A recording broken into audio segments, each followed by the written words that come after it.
Hi friends, welcome back to my channel Happy Learning. ನಾವು ನಮ್ಮ previous ವಿಡಿಯೋನಲ್ಲಿ Euclid's axioms ಮತ್ತೆ ಪಾಸ್ಟುಲೇಟ್ಸ್ ನ ನೋಡಿದ್ವಿ. Axioms and postulates. ಈ ಆಕ್ಸಿಯಮ್ಸ್ ಅಂದ್ರೇನು? These are universal truth and they are self evident. ಅದಕ್ಕೆ ಯಾವುದೇ ರೀತಿ ಪ್ರೂಫ್ಗಳಿಲ್ಲ. ಓಕೆ, ಅಲ್ಲಿ ಸ್ಟೇಟ್ಮೆಂಟ್ಸ್ ಇರುತ್ತೆ, ಆ ಸ್ಟೇಟ್ಮೆಂಟ್ಸ್ಗೆ ಯಾವುದೇ ರೀತಿ ಪ್ರೂಫ್ ಇರಲ್ಲ, but they are universal truth. Okay, ಹಾಗೆ ಪಾಸ್ಟುಲೇಟ್ಸ್ ಅಂದ್ರೇನು? ಪಾಸ್ಟುಲೇಟ್ಸ್ ಕೂಡ universal truth. There is no proof for those statements, but that postulates are applicable only for geometry. Okay, ಈಗ ನಾವು ಈ ಆಕ್ಸಿಯಮ್ಸ್ ಮತ್ತೆ ಪಾಸ್ಟುಲೇಟ್ಸ್ ನ ಹೇಳುವಾಗ ನಮಗೆ ಕೆಲವೊಂದು ಅನ್ಡಿಫೈನ್ಡ್ ಟರ್ಮ್ಸ್ ಇತ್ತು. ಯಾವುದು? ಫಾರ್ ಎಕ್ಸಾಂಪಲ್, ನಾವು ಲಾಸ್ಟ್ ಪ್ರಾಬ್ಲಮ್ಸ್ ಕೂಡ ಸಾಲ್ವ್ ಮಾಡುವಾಗ ನೋಡಿದ್ವಿ. ಮೊದಲನೇದು ಪಾಯಿಂಟ್, ಹಾಗೆ ಪ್ಲೇನ್, ಲೈನ್, ಈ ರೀತಿ ಕೆಲವೊಂದು ಅನ್ಡಿಫೈನ್ಡ್ ಟರ್ಮ್ಸ್ ಸಿಕ್ಕಿತ್ತು, ಹೌದಲ್ವಾ? ಸೊ ಪಾಯಿಂಟ್ ಅಂದ್ರೆ ಏನು? ನಾವು ಒಂದು ಡಿಫೈನ್ ಮಾಡಿದ್ವಿ. Point is that which has no parts ಅಂತ ಓದಿದ್ವಿ, ಹೌದಲ್ವಾ? ಏನು ಓದಿದ್ವಿ? A point is that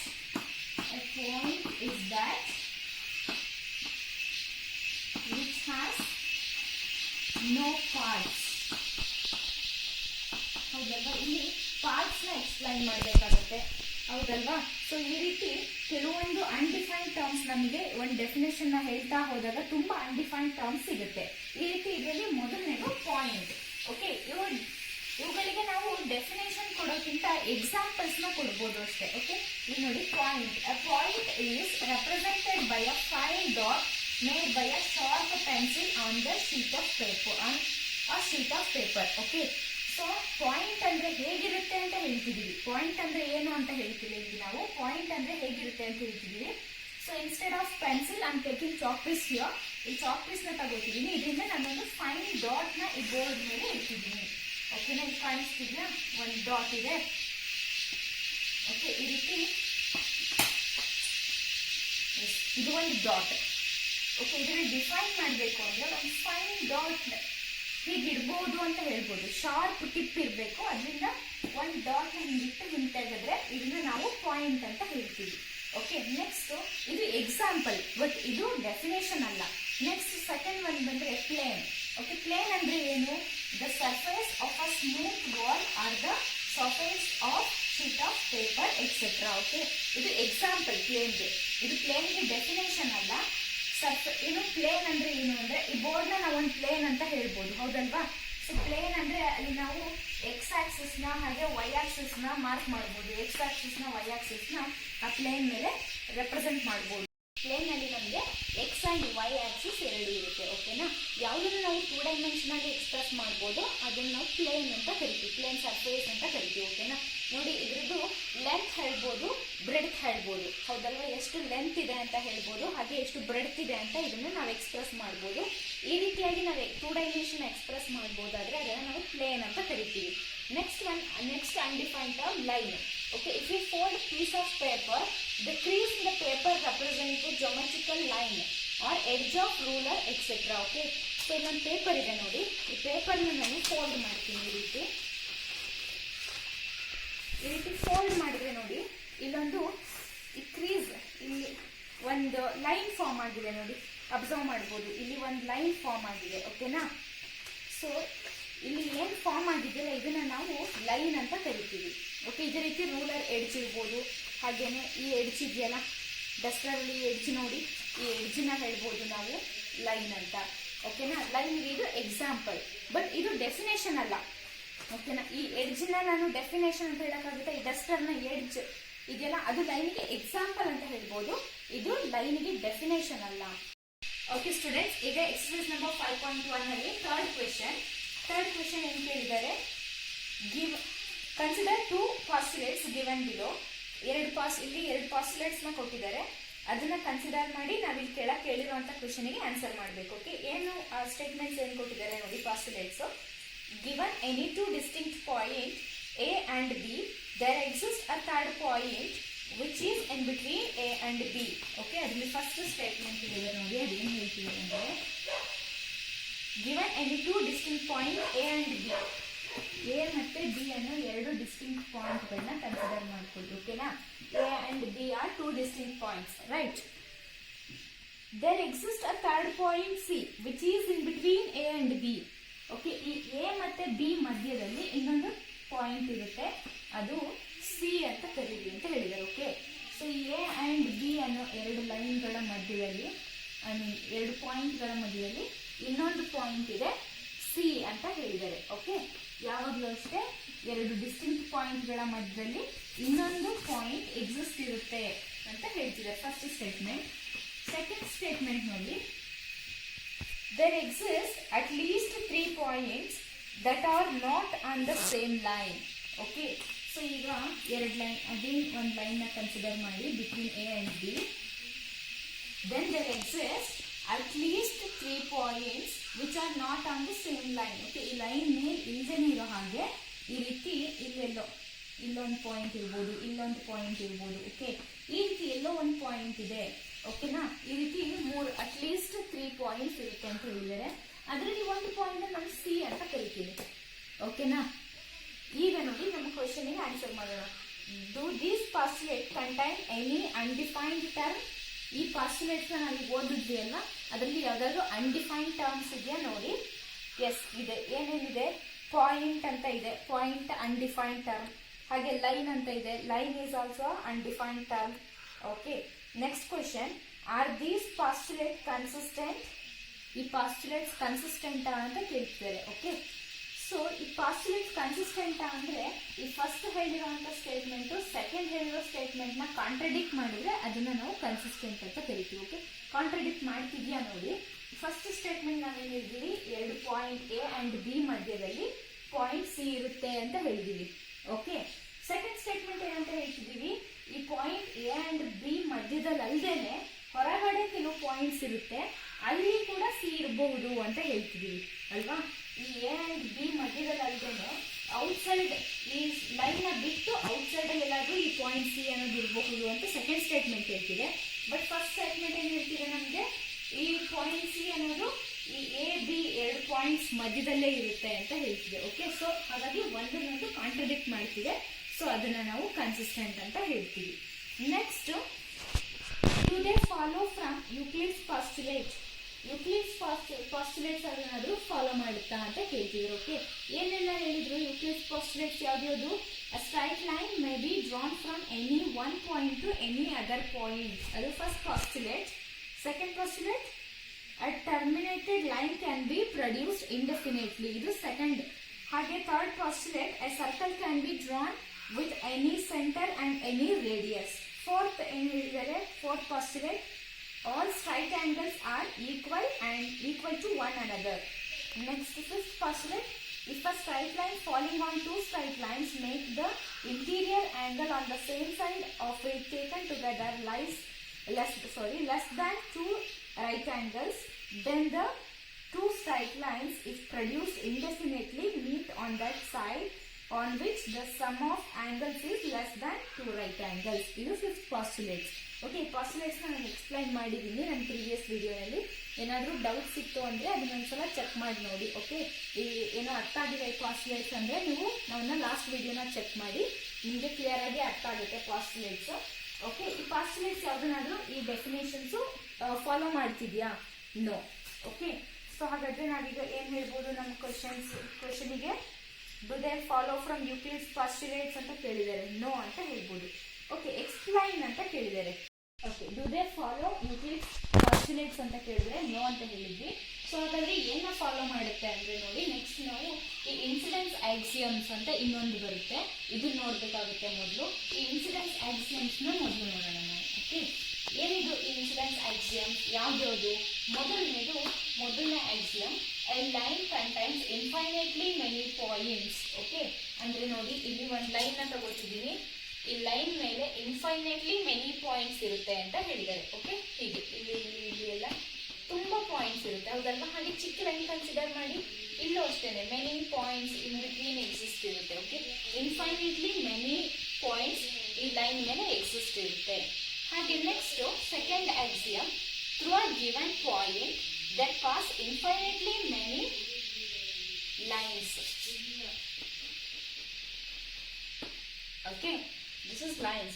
Through a given point there pass infinitely many lines. ಹಾಗಂದ್ರೆ ನೋಡಿ ಇಲ್ಲಿ ಒಂದು ಪಾಯಿಂಟ್ ಕೊಟ್ಟಿದ್ದಾರೆ. ಈ ಪಾಯಿಂಟ್ ಮೂಲಕ ಎಷ್ಟು ಲೈನ್ ಪಾಸ್ ಆಗುತ್ತೆ? ನಾವು ಇದನ್ನು ನಮ್ಮ ಫಸ್ಟ್ ಕ್ಲಾಸ್ ಅಲ್ಲೇ ನೋಡಿದ್ದೀವಿ. ಹೀಗೆ infinite number of lines pass ಆಗುತ್ತೆ. ಓಕೆನಾ? ಸೊ ಅದನ್ನ ಈ ಪಾಯಿಂಟ್ ಹೇಳ್ತಿದೆ. Given point there pass infinitely many lines. Okay, next third axiom, given 2 points A and B, there is one and only one line that contains both the points. Okay, third axiom ಏನು ಹೇಳ್ತಿದೆ?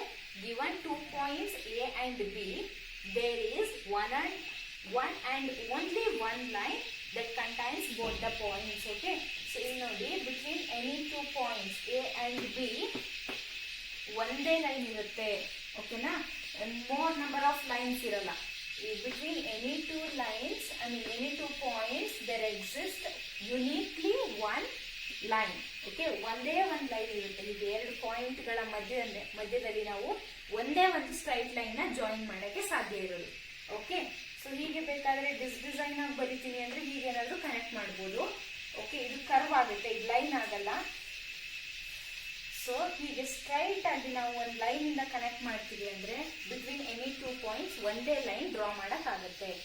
ಇದಿಷ್ಟು ಅರ್ಥ ಆಗಿದೆ ಅಂತ ಅನ್ಕೊಳ್ತೀನಿ. ಈಗ ನೋಡಿ, ಇದು ಹಾಗಾದ್ರೆ ಎಕ್ಸ್ಪ್ಲೈನ್ ಮಾಡಕ್ ಹೇಳಿದ್ರಲ್ಲ ನಮ್ಗೆ. ಸೊ ಈ ಎರಡು ಸ್ಟೇಟ್ಮೆಂಟ್ಸ್ ಯಾವ್ದನ್ನ ಫಾಲೋ ಮಾಡುತ್ತೆ ಅಂದ್ರೆ ಫಸ್ಟ್ ಆಕ್ಸಿಯಮ್ ನ ಫಾಲೋ ಮಾಡುತ್ತೆ. ನೋಡಿ, ಹೌದಾ? A line contains infinitely many points. Okay, line ಮೇಲೆ ಇನ್ಫೈನೈಟ್ಲಿ ಮೆನಿ ಪಾಯಿಂಟ್ಸ್ ಇರುತ್ತೆ. ಈ ಪಾಯಿಂಟ್ ನ ಫಾಲೋ ಮಾಡ್ತಿದೆ ಇದು. ಸ್ಟೂಡೆಂಟ್ಸ್, ಈಗ fourth question maths. If a point C lies between 2 points A and B such that AC equal to BC, then prove that AC equal to half AB. Explain by drawing figure. Okay, first figure ಬರೆಯೋಣ, ಆಮೇಲೆ ಇದನ್ನ prove ಮಾಡೋಣ. Okay, ಏನಂತ ಹೇಳಿದ್ದಾರೆ? If a point C lies between 2 points A and B such that AC equal to BC. Okay, ಎರಡು points ನ consider ಮಾಡಿ. ಎರಡು points A and B. Okay, ಅದ್ರ ಮಧ್ಯೆ ಒಂದು ಲೈನ್ ನ ಡ್ರಾ ಮಾಡಿ. ಓಕೆ, ಇಲ್ಲಿ ಎ ಅಂಡ್ ಬಿ ಮಧ್ಯದಲ್ಲಿ ಒಂದು ಸ್ಟ್ರೈಟ್ ಲೈನ್ ನ ಡ್ರಾ ಮಾಡ್ಕೊಂಡಿದ್ದೀವಿ.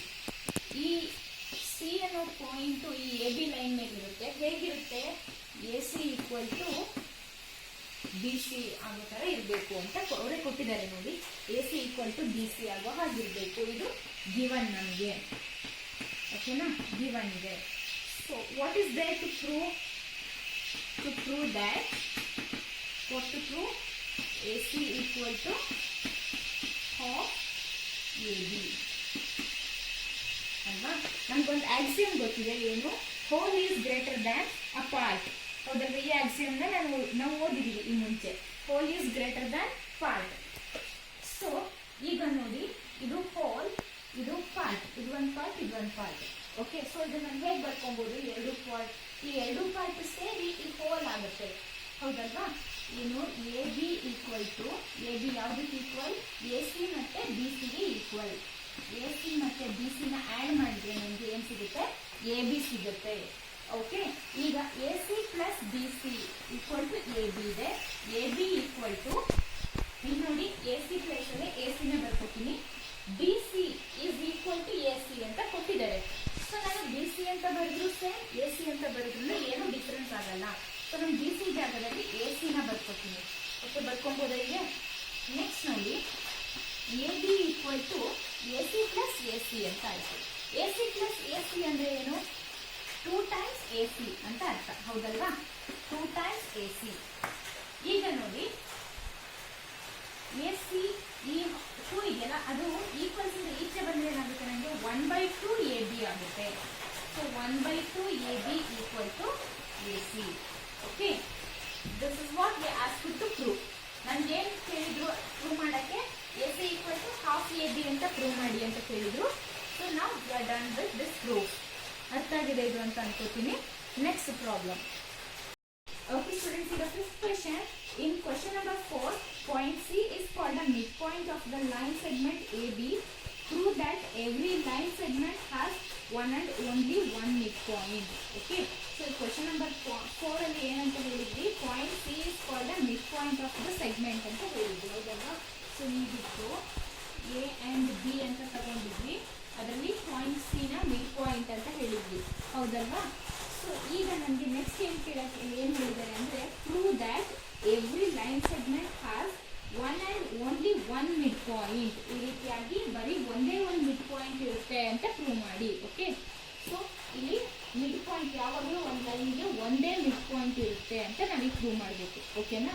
ಸೊ ನಾವೀಗ ಏನು ಮಾಡೋಣ, ಪ್ರೂಫಲ್ಲಿ ಇಲ್ಲ ಎರಡು ಇರುತ್ತೆ ಅಂತ ತಗೊಳ್ಳೋಣ. ಓಕೆ, ಕಾಂಟ್ರಡಿಕ್ಟರಿ ಮೆಥಡ್ ಇದನ್ನ ಕಾಂಟ್ರಡಿಕ್ಟರಿ ಮೆಥಡ್ ಅಂತ ಹೇಳ್ತೀವಿ. ಓಕೆ, ಕಾಂಟ್ರಡಿಕ್ಟರಿ ಮೆಥಡ್ ಇಂದ ಇಲ್ಲ ಎರಡು ಮಿಡ್ ಪಾಯಿಂಟ್ ಇರುತ್ತೆ ಓಕೆ ಅಂತ ತಗೊಂಡಿರೋಣ. Let D be the mid point. ಇಲ್ಲಿ ಡಿ ಅಂತ ಇನ್ನೊಂದು ಪಾಯಿಂಟ್ ಇಲ್ಲಿ ಮಾರ್ಕ್ ಮಾಡ್ಕೊಳ್ಳೋಣ. ಈ ಡಿ ಅನ್ನೋದು ಮಿಡ್ ಪಾಯಿಂಟ್ ಅಂತ ತಗೊಳ್ಳೋಣ. ಎರಡು ಮಿಡ್ ಪಾಯಿಂಟ್ ಇರುತ್ತೆ ಅಂತ ತಗೊಳ್ಳೋಣ. Okay, let D be the mid point of AB. Okay, let D be the midpoint of AB. ಹಾಗಾದ್ರೆ ನಾವು ಪ್ರೀವಿಯಸ್ ಏನು ಪ್ರೂವ್ ಮಾಡಿದ್ವಿ? ಪ್ರೀವಿಯಸ್ ನೋಡಿ ಇಲ್ಲಿ ಲೆಟ್ ಇವಾಗ if C is midpoint of AB, C ಏನಾದರೂ midpoint of AB ಆಗಿದ್ರೆ ನಾವೇನು ಪ್ರೂವ್ ಮಾಡಿದ್ವಿ? AB equal to half AB equal to AC ಅಂತ ಪ್ರೂವ್ ಮಾಡಿದ್ವಿ, ಹೌದಲ್ವಾ? ಸೊ ಹಾಗೇನೆ ಹೇಳೋದಾದ್ರೆ ನೋಡಿ, half AB equal to AD ಅಂತ ಆಗಬೇಕು. If D is a midpoint, C midpoint ಆಗಿದ್ರೆ AC equal to half AB, D midpoint ಆಗಿದ್ರೆ AD equal to half AB ಆಗಿರುತ್ತೆ. ಓಕೆ, ಸೊ ಈಗ ನಾನು ಇದನ್ನ ಈಕ್ವೇಷನ್ 1 ಅಂತ ಕನ್ಸಿಡರ್ ಮಾಡ್ತೀನಿ, ಹಾಗೆ ನೋಡಿ ಈಕ್ವೇಷನ್ 2 ಅಂತ ಕನ್ಸಿಡರ್ ಮಾಡ್ತೀನಿ. ಓಕೆ, ಈಗ ನೋಡಿ ಈ ಈಕ್ವೇಷನ್ 1 ಇಂದ ಈಕ್ವೇಷನ್ 2 ನ ಸಬ್ಟ್ರಾಕ್ಟ್ ಮಾಡಿ. half AB minus half AB equal to AD minus AC. Okay, so minus half AB minus half AB gets cancelled. Okay, ಎರಡು side minus half A B ಇದೆ. Minus half A B plus half A B minus half A B ಇದೆರಡು cancel ಆಯಿತು. ಇನ್ನೇನು ಅನ್ಕೋತು? A D minus A C. ಇದನ್ನ ನಾನು ನೋಡಿ ಈಗ ಬರ್ಕೊಬೋದಾ? ಇದನ್ನ ಈಕ್ವಲ್ಸ್ ಇಂದ ಈಚೆ 0 ಉಳ್ಕೋತು. So 0 equal to A D minus A C ಅಂತ ಬರ್ಕೊಬೋದು. ಸೊ ಇದನ್ನೀಗ ನಾನು A D equal to A C ಅಂತ ಬರೀಬೋದಾ? A D equal to A C ಅಂತ ಹೇಳ್ತೀನಿ. ನೋಡಿ, ಎ ಡಿ ಮತ್ತೆ ಎ ಸಿ ಎರಡು ಈಕ್ವಲ್ ಅಂತ ಹೇಳ್ತಿದ್ದೀನಿ. ಸೊ ಇದು ಯಾವಾಗ possible? This is possible only why D equal to C. D C ಎರಡು ಈಕ್ವಲ್ ಆಗಿದ್ದಾಗ ಮಾತ್ರ A D equal to A C ಆಗಿರೋಕ್ಕೆ ಸಾಧ್ಯ ಇದೆ. ಓಕೆನಾ? ಸೊ ಈ ಪಾಯಿಂಟ್ ಇಂದ ಎ ಸಿದು ಮತ್ತೆ ಎ ಡಿದು ಡಿಸ್ಟೆನ್ಸ್ ಸೇಮ್ ಆಗಿದೆ ಅಂತ ಹೇಳಿದ್ರೆ ಸಿ ಮತ್ತೆ ಡಿ ಅನ್ನೋದು ಸೇಮ್ ಪಾಯಿಂಟ್ ಆಗಿರಬೇಕು. ಇದು this is possible only when D equal to C. Okay, so ಈಗ ಡಿ ಮತ್ತೆ ಸಿ ಒಂದೇ ಅಂತ ಆದ್ರೆ ಸೊ ಒಂದೇ ಮಿಡ್ ಪಾಯಿಂಟ್ ಇದೆ ಅಂತ ಅರ್ಥ. ಓಕೆನಾ? ಸಿ ಈಕ್ವಲ್ ಟು ಡಿ ಅಥವಾ ಡಿ ಈಕ್ವಲ್ ಟು ಸಿ ಅಂತ ಹೇಳ್ತಿದ್ವಿ ಅಂದ್ರೆ ಸೊ ಒಂದೇ ಮಿಡ್ ಪಾಯಿಂಟ್ ಎಕ್ಸಿಸ್ಟ್ ಇದೆ ಅಂತ ಅದ್ರ meaning. Okay, hence the proof. ಅಥವಾ ಇಲ್ಲಿ ಇದಕ್ಕಿಂತ ಮುಂಚೆ ಬರೀರಿ, this implies that there exists one and only one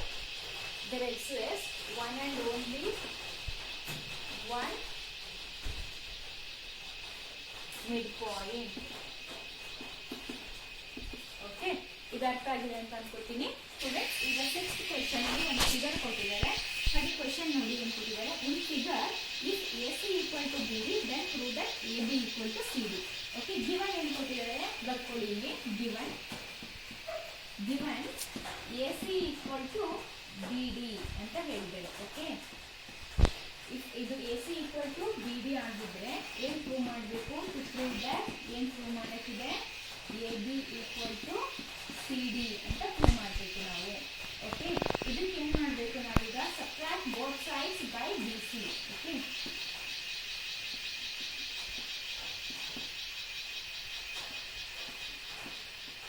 the sides by BC. ಈ BC ಇಂದ ಎರಡು ಸೈಡ್ ಈ ಈಕ್ವೇಶನ್ ಇದನ್ನ 1 ಅಂತ ಕನ್ಸಿಡರ್ ಮಾಡ್ಕೊಳ್ಳಿ for instance. So AC minus BC ಹಾಗೆ BD ಮೈನಸ್ BC. ಇಲ್ಲಿ ಎರಡು ಸೈಡ್ ನಾನು BC ಇಂದ ಮೈನಸ್ ಮಾಡಿದ್ದೀನಿ. ಓಕೆನಾ, ಇದರಲ್ಲಿ BC ಇಂದ ಮೈನಸ್ ಮಾಡಿದ್ದೀನಿ. ಸೊ ನಾನು ಈ ಎರಡನ್ನು ಈಕ್ವಲ್ ಥಿಂಗ್ನ ಮೈನಸ್ ಮಾಡ್ತಿದ್ದೀನಿ. ಸೊ ಏನಾಗುತ್ತೆ, ನನಗೆ ಬರೋ ಅಂತ ರಿಸಲ್ಟ್ ಕೂಡ ಈಕ್ವಲ್ ಆಗಿರುತ್ತೆ. ಈಕ್ವಲ್ ಥಿಂಗ್ನ ಮೈನಸ್ ಮಾಡಿದಾಗ ನಮ್ಗೆ ಬರೋ ರಿಸಲ್ಟು ಈಕ್ವಲ್ ಆಗಿರುತ್ತೆ.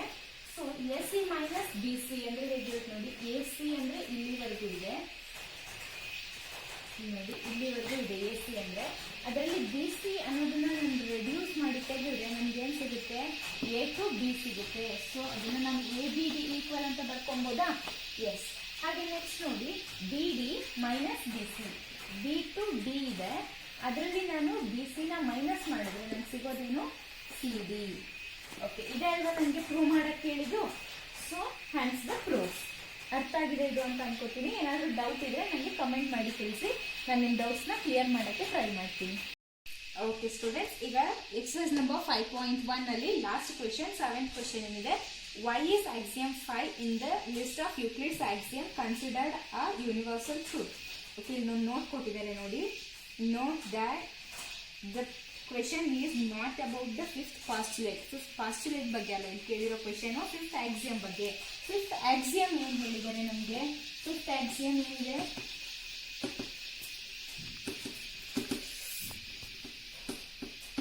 whole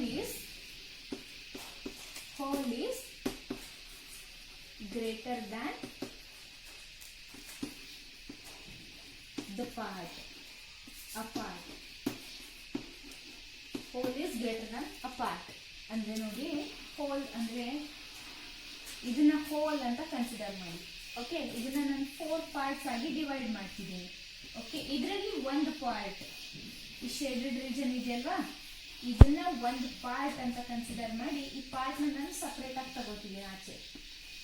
ಓಕೆ, ಈಗ ಹೇಳಿ ನೀವು, ಈ ಫುಲ್ ಇದೆಯಲ್ಲ ಇದು ಜಾಸ್ತಿನಾ ಅಥವಾ ಇದು ಜಾಸ್ತಿನಾ? ಅಫ್ಕೋರ್ಸ್ ಇದೇ ಜಾಸ್ತಿ ಅಲ್ವಾ. ಹಾಗೆ ಇನ್ನೊಂದು ಎಕ್ಸಾಂಪಲ್ ನೋಡಿ, A and B ಅನ್ನೋ 2 ಪಾಯಿಂಟ್ ಮಧ್ಯೆ ಒಂದು ಲೈನ್ ತಗೊಂಡಿದ್ದೀನಿ. ಓಕೆ, ಸೊ ಇನ್ನು ಒಂದು ಪಾಯಿಂಟ್ C ಅಂತ ತಗೊಳ್ಳಿ. ಸೊ ಈಗ ನನಗೆ ಹೇಳಿ, AB ಅನ್ನೋ ಲೈನ್ ಇದೆಯಲ್ಲ, ಈ AB ಅನ್ನೋ ಲೈನ್ ದೊಡ್ಡದಿದೆ, AC ಅನ್ನೋ ಲೈನ್ ದೊಡ್ಡದಿದೆಯಾ? AB ಅನ್ನೋ ಲೈನ್ ಅಫ್ಕೋರ್ಸ್ ದೊಡ್ಡದಿರುತ್ತೆ. ಓಕೆನಾ, ಸೊ ಅದರಿಂದ ನಾವೇನು ಹೇಳ್ಬೋದು, whole is always greater than the part. Okay, so ಇದೇ ಕಾರಣದಿಂದ ಇದನ್ನ ಯೂನಿವರ್ಸಲ್ ಟ್ರೂತ್ ಅಂತ ಹೇಳಿದ್ದಾರೆ. ಓಕೆ ಸ್ಟೂಡೆಂಟ್ಸ್, ಈಗ ನಾವು ಒಂದು ಥಿಯರಮ್ ಇದೆ ಇದರಲ್ಲಿ, ಆ ಥಿಯರಮ್ನ ಪ್ರೂವ್ ಮಾಡಿಬಿಡೋಣ. Theorem number 5.1. ಓಕೆ, ನಿಮ್ಮ ಪೇಜ್ ನಂಬರ್ 85 ಅಲ್ಲಿ ಇರುತ್ತೆ theorem number 5.1.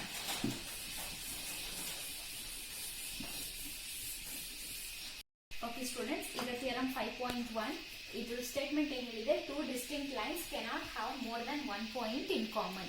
Okay, so given ಏನಿದೆ ನಮ್ಗೆ ಈಗ, given L and M are 2 lines, 2 distinct lines. Okay na? So they cannot have more than 1 point in common ಅಂತ ಹೇಳಿದ್ವಿ.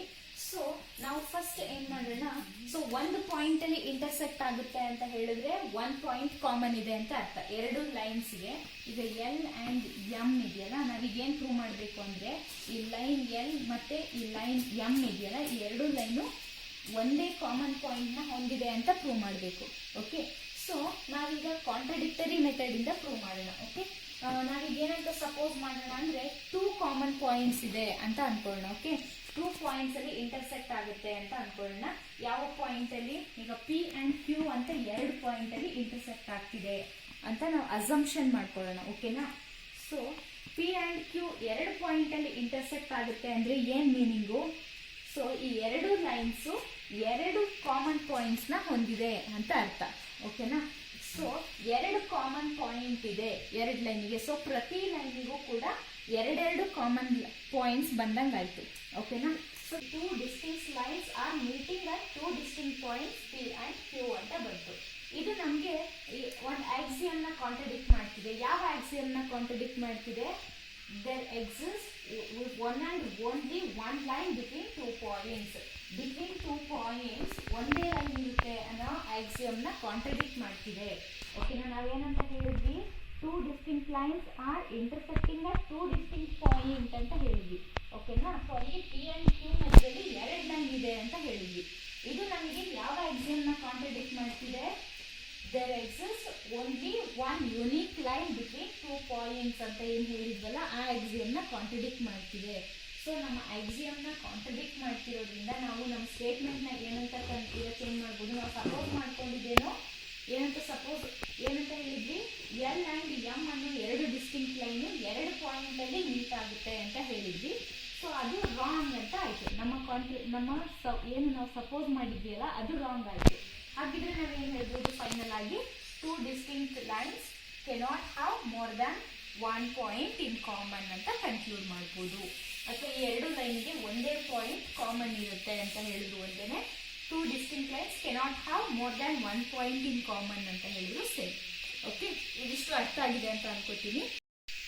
ಓಕೆ ಸ್ಟೂಡೆಂಟ್ಸ್, ಇದಾಗಿತ್ತು ಇವತ್ತಿನ ಕ್ಲಾಸ್. ಏನಾದರೂ ಡೌಟ್ಸ್ ಇದ್ರೆ ನನಗೆ ಕಮೆಂಟ್ ಮಾಡಿ ತಿಳಿಸಿ, ನಾನು ನಿಮ್ಮ ಡೌಟ್ಸ್ನ ಕ್ಲಿಯರ್ ಮಾಡೋಕ್ಕೆ ಟ್ರೈ ಮಾಡ್ತೀನಿ. ವಿಡಿಯೋ ಇಷ್ಟ ಆಗಿದ್ರೆ ಲೈಕ್ ಮಾಡಿ, ವಿಡಿಯೋನ ಹೆಚ್ಚು ಶೇರ್ ಮಾಡಿ. ಯಾರೆಲ್ಲ ನನ್ನ ಚಾನಲ್ಗೆ ಸಬ್ಸ್ಕ್ರೈಬ್ ಆಗಿಲ್ವೋ ಪ್ಲೀಸ್ ಸಬ್ಸ್ಕ್ರೈಬ್ ಮಾಡ್ಕೊಳ್ಳಿ. ನೆಕ್ಸ್ಟ್ ವಿಡಿಯೋಲಿ ಸಿಗೋಣ. Thank you for watching.